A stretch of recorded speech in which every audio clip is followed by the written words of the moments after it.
So yeah, I would say that in the very first year of business was extremely hard. It took me like 6 months to get the first sale, and then it just seemed like it was like one thing after the other, one thing after the other. I was trying to just figure it out. There was a guy that I followed very early on, and I was seeing how he was doing things versus how I was doing things, and I was kind of comparing and seeing what worked and what didn't work, and it really helped me out a lot. I think his name, you might be able to find him on YouTube still. I think he went by the name of like T-Shirt Side Hustle, and that's kind of what helped me get a lot of my ideas and stuff down early on. But man, it was trial and error, man. Trial and error. Not to mention when I first started, because this was pre-COVID. So pre-COVID,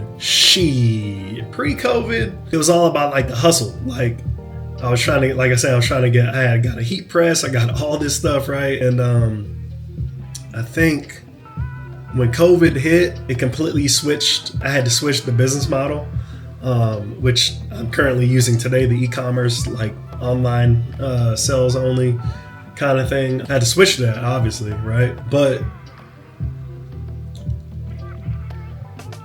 pressing shirts and doing all that stuff by yourself, it works. I would say at the time I thought it was the cost-effective way to do things if you're not doing anything too intricate, stuff like that. Eventually, when I got out of using just like vinyl, because that's how I started, just using vinyl, I had a Cricut Air 2. I still got it. It's in the garage. After I moved on from the vinyl slowly, I never completely cut vinyl out up until recently. I eventually sourced out and looked up for like different heat transfers.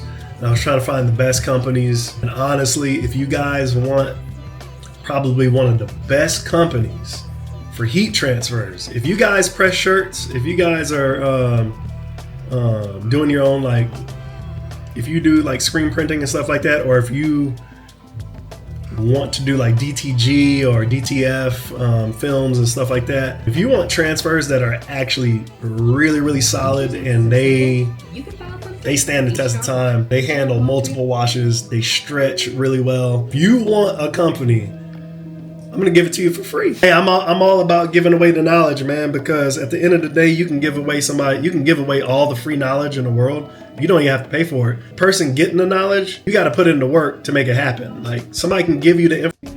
Yeah, go look up Supercolor. They have like probably hands down, arguably the best heat transfers, color prints that you can ask for. And they over the years, they've switched up the business model, and they've allowed for like business pricing and regular customer pricing. When they first started out, you had to have a business. So if you didn't have like legal business, they wouldn't work with you. But they've opened it up, and I'm telling you, man, like they have the best color transfers. I think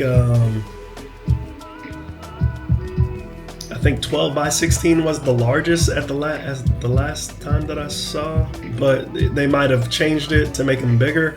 But you can get really big prints. You can get small prints.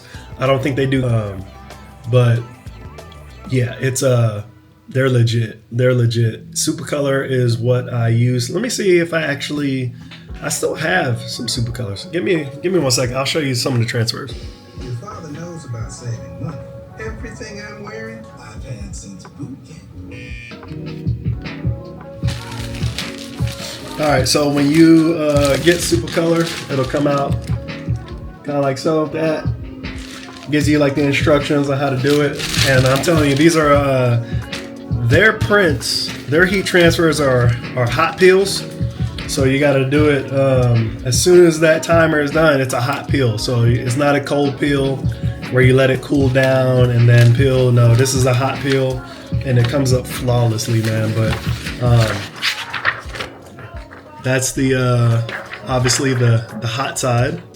Go down first, and then once you lift this film off the image, it's super vibrant, super vibrant. But that's one of the prints that I have, that I carry, that I can actually do shirt presses. But when I started out, I started out with a Tussie heat press, man. A damn. Give me 1 second. Let me see if Let me see if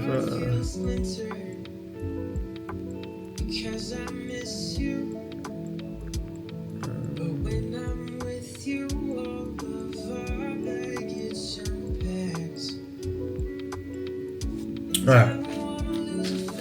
I'll try to figure out how to boost the stream later. But is that I started off with a $115 Tussie heat press from Amazon.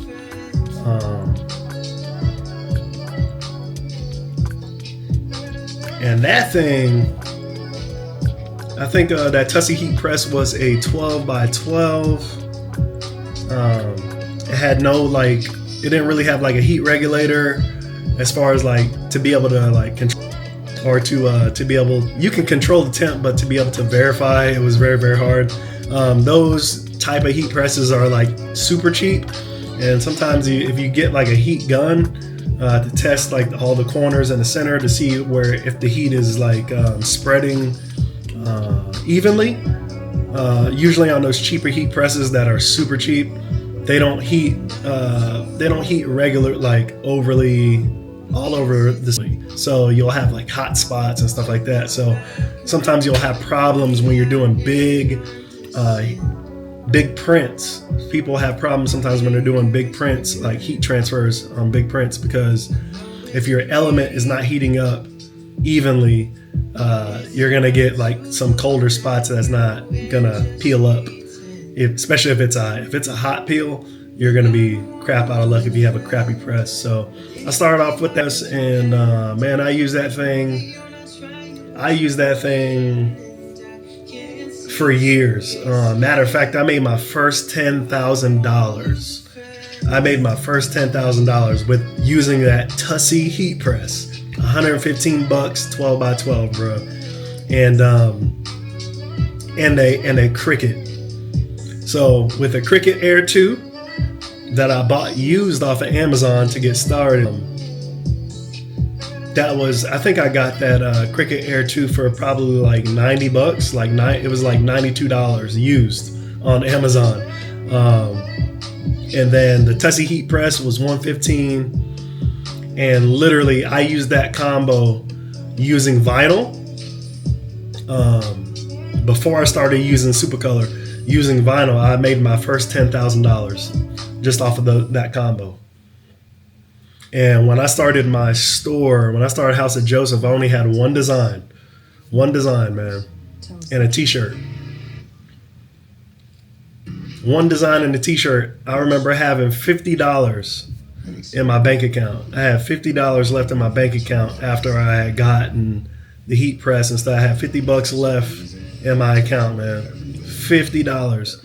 And I was like, shit, I need to figure out, I need a shirt. So I went up to the Walmart and bought a couple of shirts, came back home, watched YouTube. Yo, what's going on, Lady Sports? Watched YouTube and was like, all right, how do I press a shirt? And so, man, that's how I started, man. I started just like that. And like I said, it took me 6 months, man. 6 months to get my first sale.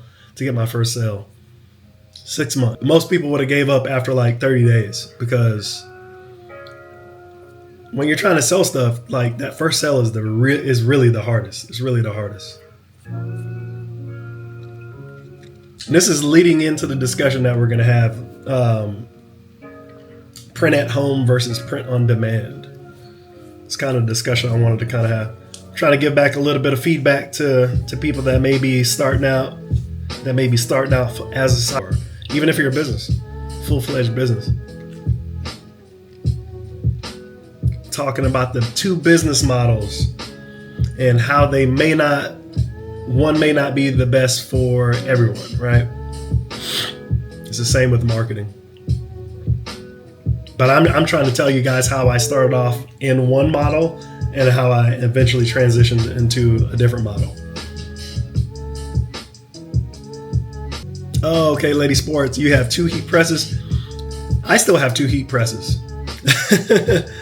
So the 2 heat presses that I have, I think the first one that I went and I bought a stall after my Tussie. After I made my first $10,000, what I ended up getting was I ended up getting a Hottronics. Or no, I'm sorry. I went to Stalls and I got a Stalls heat press. And that Stalls heat press that I got, it's not a clamshell. I forgot which one it is, but it's like $2,000. It's like a $2,000 heat press. I went and I got that because I was like, I remember hearing a guy and he was like, hey, look, man, like if you want the best. Because I was having issues with that Tussie heat press. Like all the entire element was not heating up correctly, right, in all spots. So I was like, I'm gonna buy the best. I went and bought that damn Stalls heat press, man. That thing, beast. Yeah, I mean it's heavy as hell. It's large, but it works. It works really, really well. And it was like $2,000. The first one ended up breaking on me after about close to a year, and I was so mad. It was still under warranty though, and they replaced it for free, but it was so heavy I couldn't ship it back. So that thing was so heavy when they delivered it on a pallet, it was heavy. So they had to ship. I do a lot of YouTube. I do a lot of YouTube and Instagram. So, and it's completely unrelated to like my business. In a way, like my YouTube, my main YouTube channel, I don't do it as much anymore, but I used to do a lot of like tech reviews and stuff like that. I used to do a lot of tech reviews. I was trying to get sponsorships and do stuff like that. A lot of gaming and tech reviews. And then my second channel, which I'm very active on, I'm a motovlogger. I do motovlogging. So I'm always on a camera. I'm either recording a video, or I'm live or something. So Whatnot is completely different because I'm like, look, the person who put me on to Whatnot was Gary Vee. I watched Gary Vee on YouTube and I came across him listening to what he had to say about, like business industry and stuff like that. And he's the one that put me on to Whatnot. So I kept hearing him say, Whatnot? Are you on Whatnot? Are you on Whatnot? Are you on Whatnot? What the hell is Whatnot? What is this? This is like day 2. I'm like, what is Whatnot, man? So when I saw it, I'm like, oh, this is different. This is different, This is different. Like, this is so different because, like, the only time I really, like, I don't really advertise my business. Like, I don't use my YouTube.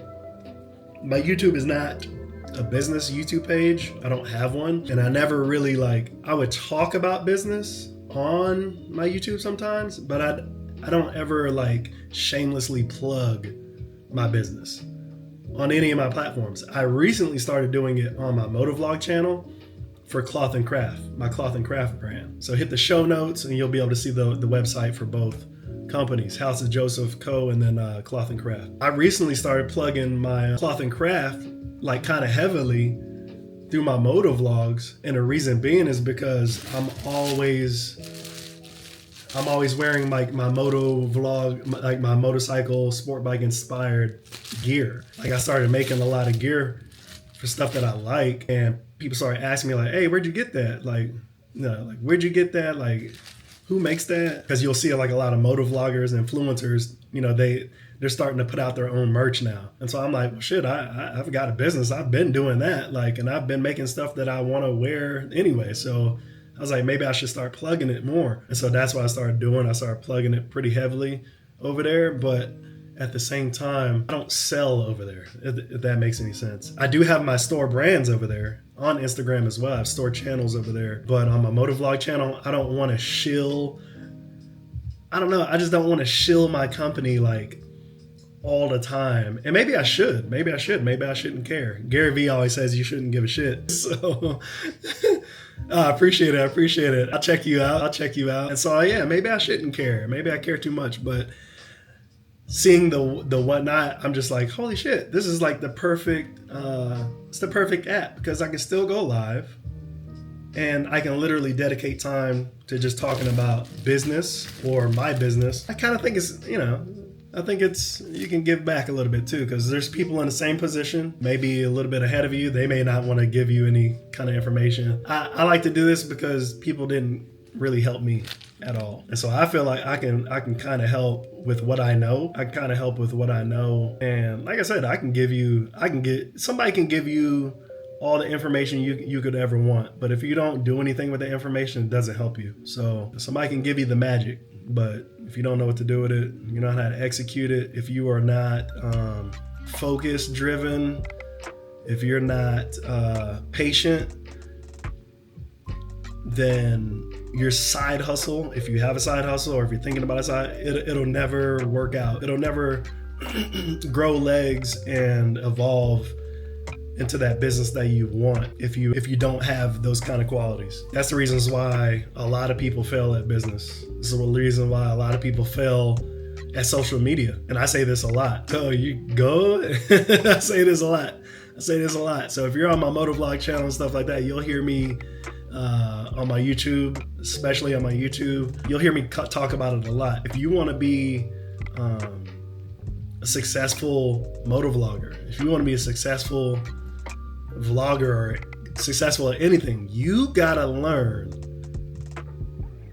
how to be consistent. Consistency. You gotta learn how to be consistent.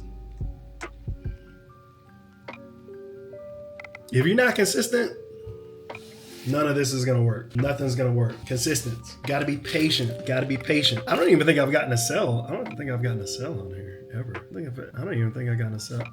I don't even know how you can do a giveaway. Can I do a giveaway? I guess I'll have to create one. I'd have to create like a temporary listing or something. Now, let's do like $5. He wants you to do at least 21. Jeez, that's crazy.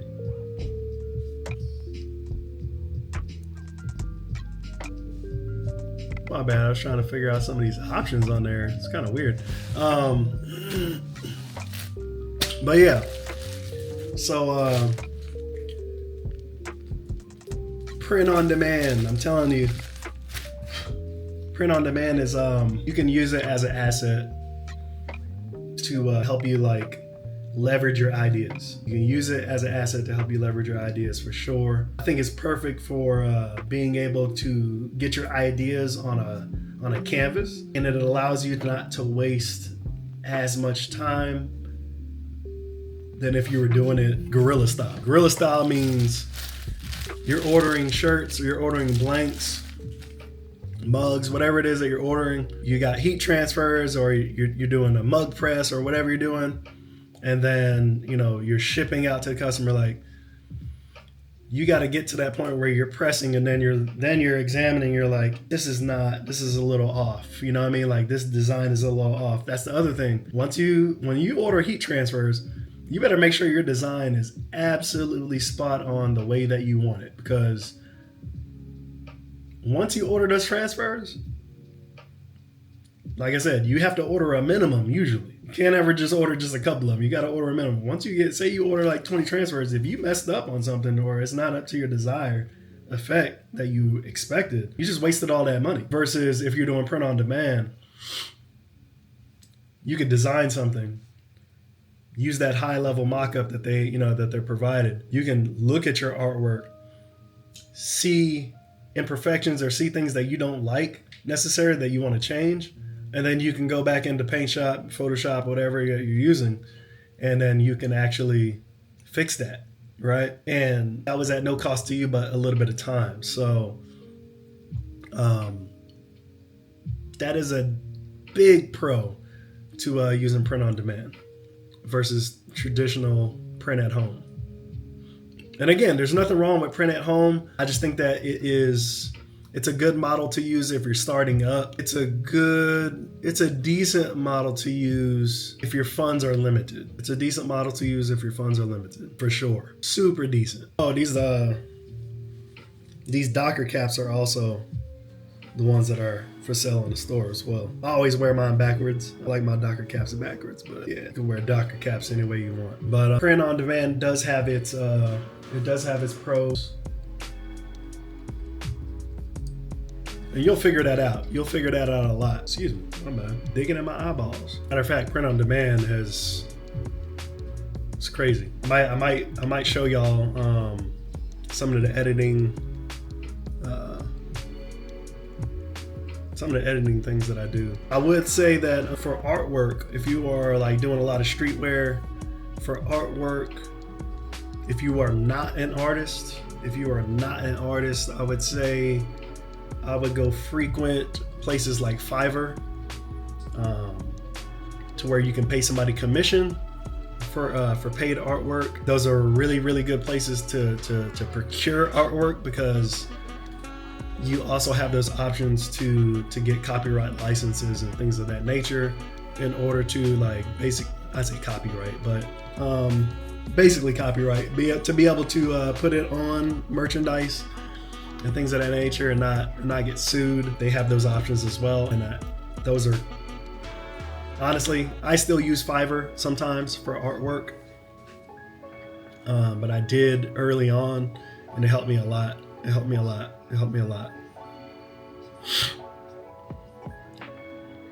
You definitely, like I said, if you're not an artist, you definitely wanna be able to find and utilize places that either have free artwork or that you can use to edit and modify to your wishes, or an artist or a place or company that allows you to use copyright to protect that image, so you can use it for commercial use. That's kind of like also a big difference in the mindset between having a side hustle and having an incorporated business like an LLC or S corp. That's also the difference. You gotta really you gotta protect yourself at a certain point. You gotta protect yourself from liabilities, potential liabilities. But we focus on